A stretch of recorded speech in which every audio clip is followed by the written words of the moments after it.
Hello, lovely souls. Thank you for joining me today. I am here to go over what a past life evolutionary astrology chart reading is, which you'll find on my website at dlkevolve.com. It's one of the astrology readings that I offer in addition to the galactic astrology readings.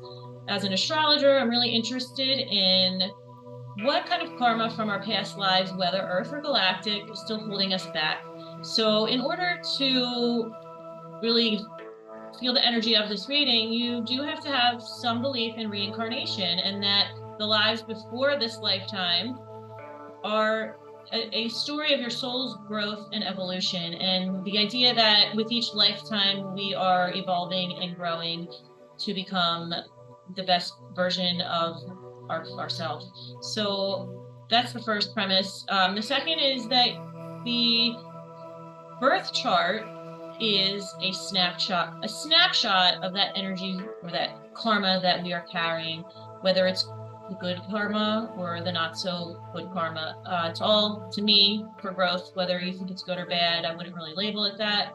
It's also not supposed to be an eye for an eye type of karma, like, oh, in a past life you killed someone in an accident, so in this life you're going to die in an accident. It's more of the energy that you're coming to heal because of some lingering emotion or feeling that you're carrying with you. So, for instance, if in a past life you killed someone in an accident, you come into this life with a sense of guilt, and now you're here to heal yourself from that feeling. So that's one of the things that we're going to work on, is the idea that reincarnation is a thing and that the birth chart is a snapshot of what we are here to heal, and everything in the birth chart is important. But some of the most important things in a past life evolutionary chart reading that we focus on, the south node of the moon, is what we came to heal in terms of energy that is with us, that is holding us down, and that we can no longer grow because of this energy, whether it is that karmic energy or even the skills that you overdeveloped in a past life. Maybe you were a warrior, a soldier, and you were fearless and brave, but now you're ready to soften a little bit in this life, and you don't have to carry that energy. But you can still use it, just not to the extent that you did before. The North Node is where you're headed. It's where you're going. It's where your soul wants to grow. You come into life earlier years in this lifetime, really relying on the South Node. The North Node feels uncomfortable. The South Node becomes a crutch. The North Node is where you want to go, but it feels very hard, very uncomfortable. So that is where you're headed, where you're going, what your goal is. It makes you feel uncomfortable, but you have to do it if you want to grow. Another thing we can look at when we're doing a past life reading via the astrology chart is the moon, the fourth house, the 12th house, Chiron, Lilith, and intercepted houses. So the main focus here, though, is going to be on the nodes. How do I use the nodes in a chart reading to deliver information about that past life karma? And I'm also not always going to come up with exact scenarios, like in a past life, you were a wife married to a man who you lost, and because that person died, you carry this guilt or this feeling with you that you can never find that true love again in this life. So that might come up. You might get specifics, but you don't always, and it doesn't really matter about the specific scenario of that past life. What is more important is the energy that you're still carrying with you in this life that you came to heal, that energy of not being able to find the right person because you can't find someone to match that love. So these are called trauma points. In a reading, I try to tune in on the trauma points that a person is coming in with. So it could be that feeling of guilt over killing someone accidentally. It could be that feeling of losing a partner and not being able to find love. It could be victimhood. Whatever themes are showing up in your life, I tune in on those and we focus on that for the reading. And a lot of times the nodes carry the answer, the South Node. So I'm going to share my screen to show you my chart. And we can talk a little bit about the examples, using my chart as an example how the energy shows up for me starting with the South Node. The South Node is in Aquarius in the first house. So what I'm dealing with is this energy of someone who challenged authority, challenged the status quo. I was urged to think for myself. I thought ahead of my times. I was the rebel, the awakener. And in the first house, I was independent and action oriented. I relied on myself. I took matters into my own hands. I really, maybe I shied away from partnerships and relationships because it interfered with my mission. I came to do something, and that's what I focused on. So if you're looking at the North Node in the 7th house of Leo, what I want to strive towards is now partnership, relationship, and also that Leo energy, which is enjoyment, passion, creativity. Not so much my mission, not so much remaining attached and getting the job detached and getting the job done, but focusing more on the passion, the creativity, finding my joy and what I want to do, not necessarily the larger mission, but looking to my own goals and my own joy and passion. And this definitely has shown up for me in this life. Early years, Aquarius, 1st house, later years, Leo, 7th house. So when we're looking at the nodes, we don't stop there. We also look at, starting with the South Node, if there are any planets conjunct, which I do not have, but a conjunct planet would add more energy to the qualities I had in my past life. But you can look at the ruler of the South Node. So here, my South Node is in Aquarius. The ruler of the South Node is Saturn in the 9th house of Libra. Saturn now acts as a placeholder. I'm not necessarily focusing on the energy of Saturn specifically as a planet, but I'm focusing on Libra and the 9th house.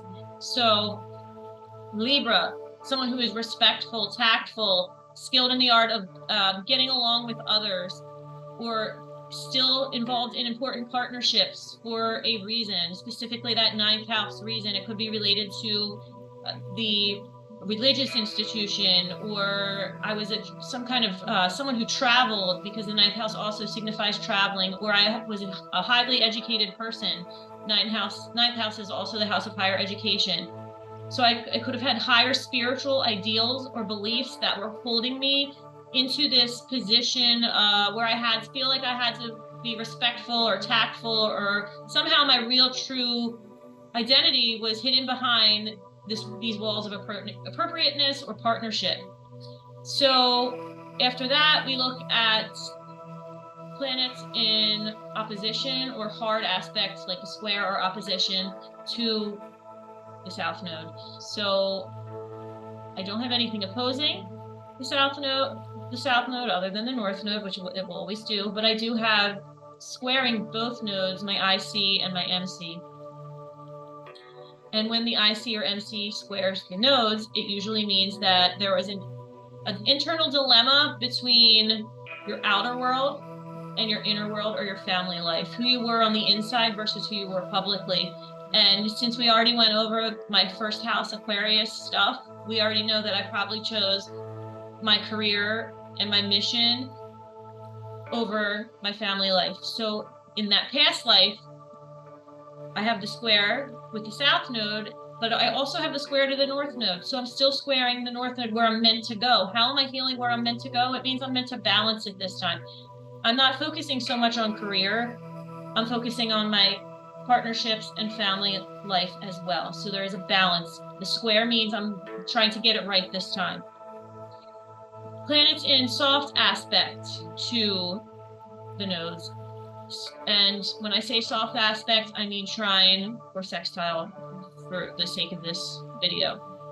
So I have Mars in trine to my South Node. We are seeing Mars now as a situation, a circumstance, a person, or a talent that I had that encouraged me at that point in my mission and what I was doing, but then became something that was holding me back in terms of my soul's growth moving forward now. So if I had the trine to Mars, I was an inner warrior, I was independent, I could do things for myself and take action, but maybe now I'm not meant to do it that way anymore. Maybe now I'm meant to rely on others.